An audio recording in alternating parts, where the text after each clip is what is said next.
This is One-on-One.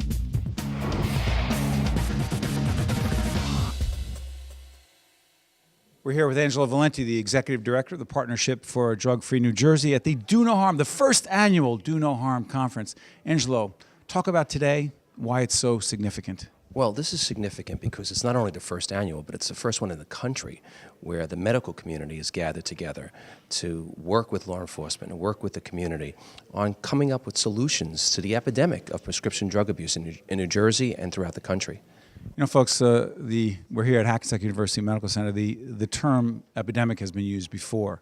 Make the case, Angelo. Well, the case is that if you go to any emergency room, or unfortunately, if you speak to many, many families, there are thousands of people that are affected by this disease, and there are unfortunately many deaths related to the abuse of prescription drugs. So we have found through our research and through our partnerships with the treatment community that we need to deal with this issue head on, and we need to make sure the public is aware that they have a role, families have a role in helping to protect their children. And this is an event that helps the medical community have a role as well, because this is an issue that's so big that everyone across the board needs to be able to play their part in helping to come up with solutions. You see behind us the sign, the American Medicine Chest Challenge. Specifically, there is a challenge. I'm going to ask Angelo what the American Medicine Chest Challenge is, and also specifically what parents need to do. What is the challenge? Well, the challenge is twofold. One is to dispose of your unused and expired medicine safely. And in New Jersey, we led the effort that now is a nationwide initiative. It's a model. It's a model. We were the model program that was actually lauded by the White House as the model to replicate throughout the country. And now we see it across the country.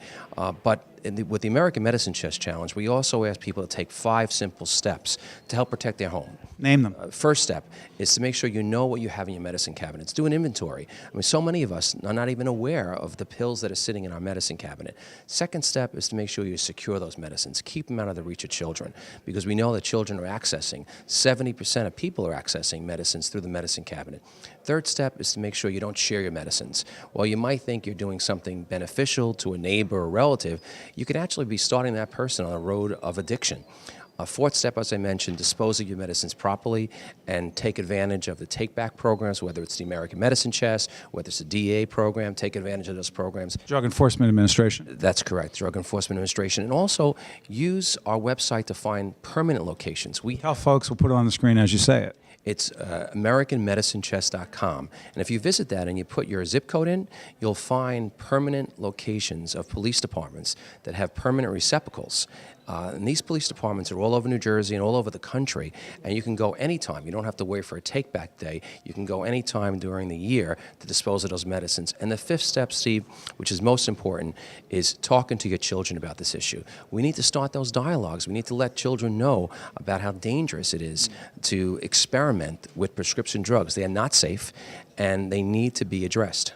In fact, we have partnered with the Partnership for Drug-Free New Jersey, and we've been talking to Angelo about this for a long time.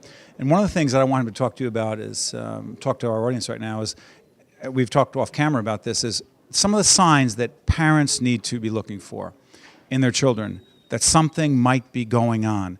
Angelo's going to, and by the way, this is on the website as well. Angelo, talk to folks watching right now on public television. What should they be looking for in their children that something might be happening as it relates to a prescription drug problem? First of all, Steve, we want to thank you for giving us the opportunity to get this message out, because this is the only way we're going to be able to tackle this problem, through public education and everyone taking a role. Now, parents need to be aware of what their children are involved in, who their children are spending time with. I mean, if we see a change in friends, for example, if you had a child who's 16, 15 and was with the same group for 3 or 4 years, and all of a sudden they change friends completely, that's a sign that they should be looking as to the reason why that's happening.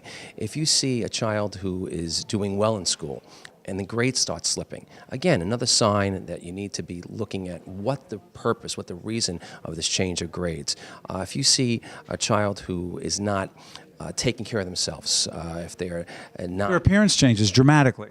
Without a doubt. Their appearance changes, lost money, in the home lost jewelry because they have to feed their habit. And by doing that, first and foremost, they start looking for funds to be able to feed those habits. And where do they find those funds? In wallets. If you continuously see money taken out of your wallet that you don't recognize why it was taken out of your wallet, or you didn't take it out of your wallet. I mean, these are the kind of signs that sometimes parents might miss. Very, very important that they take action. And we believe that the best action is to take that child and get help. We don't want to hide it under the table. This is a disease. And we're at a medical facility today. It's a very good example of the fact that this is a disease that needs. And Hackensack's involved in this initiative. Oh, Hackensack has been a great partner in getting this message out for us and having this event today, hosting this event today. So we need to be working together. But most importantly, parents need to be aware that anything that's different in your child could be a sign of prescription drug abuse, and you need to take action. You need to address it. It's not something to be ashamed of, but it's something that you need help with, and help is there. Thanks, Angelo. As we wrap up this segment, you're going to see one more time the American Medicine Chest Challenge.com website. One more time. You'll see it on the screen right now. We can do only so much in public television in terms of public awareness and education. The rest is up to you. Go on to the website right now. You heard Angelo just talk about it. Become aware. These are our children, your children. Government can only do so much. A not-for-profit organization like Angelo's can only do so much. The corporate community can do only so much. The rest is up to you. One-on-One with Steve Adubato has been a production of the Caucus Educational Corporation, celebrating 25 years of broadcast excellence. Funding for this edition of One-on-One has been provided by the New Jersey Education Association, Wells Fargo, activists in cooperation with the American Medicine Chest Challenge, the law firm of Gibbons PC, Cohn Resnick, and by New Jersey Natural Gas. Transportation provided by Airbrook Limousine, serving the metropolitan New York, New Jersey area. One-on-One with Steve Adubato has been produced in partnership with St. Joseph's Healthcare System.